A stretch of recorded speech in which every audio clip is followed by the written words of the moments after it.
कर्णवन के हृदय में एक विशाल जल कुंड था, जिसे अग्निसर कुंड कहा जाता था। यहीं पर जीवन जल सुरक्षित था।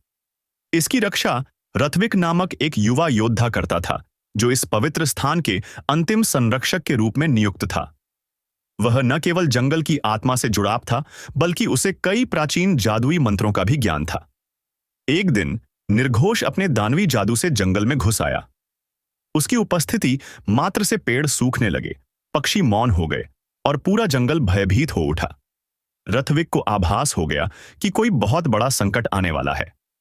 रात के अंधेरे में निर्घोष ने अग्निसर कुंड तक पहुंचने की कोशिश की, लेकिन जैसे ही उसने जल को छूना चाहा, पूरे जंगल ने विद्रोह कर दिया।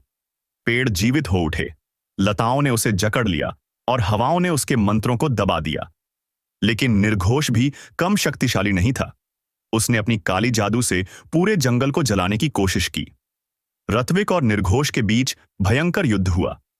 एक ओर रथविक प्रकृति की शक्तियों का सहारा ले रहा था, तो दूसरी ओर निर्घोष अपनी मायावी ताकतों से उसे हराने की कोशिश कर रहा था। अंततः जब निर्घोष ने जीवन जल को छूने का प्रयास किया, तो जल स्वयं दिव्य ऊर्जा में बदल गया और एक प्रचंड प्रकाश उत्पन्न हुआ।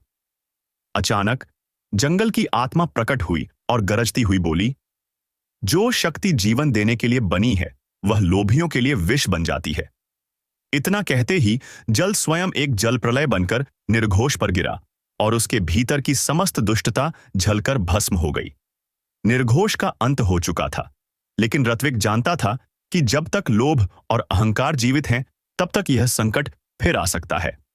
इसलिए उसने जीवन जल को प्रकृति में विलीन कर दिया, ताकि अब कोई भी इसकी खोज न कर सके।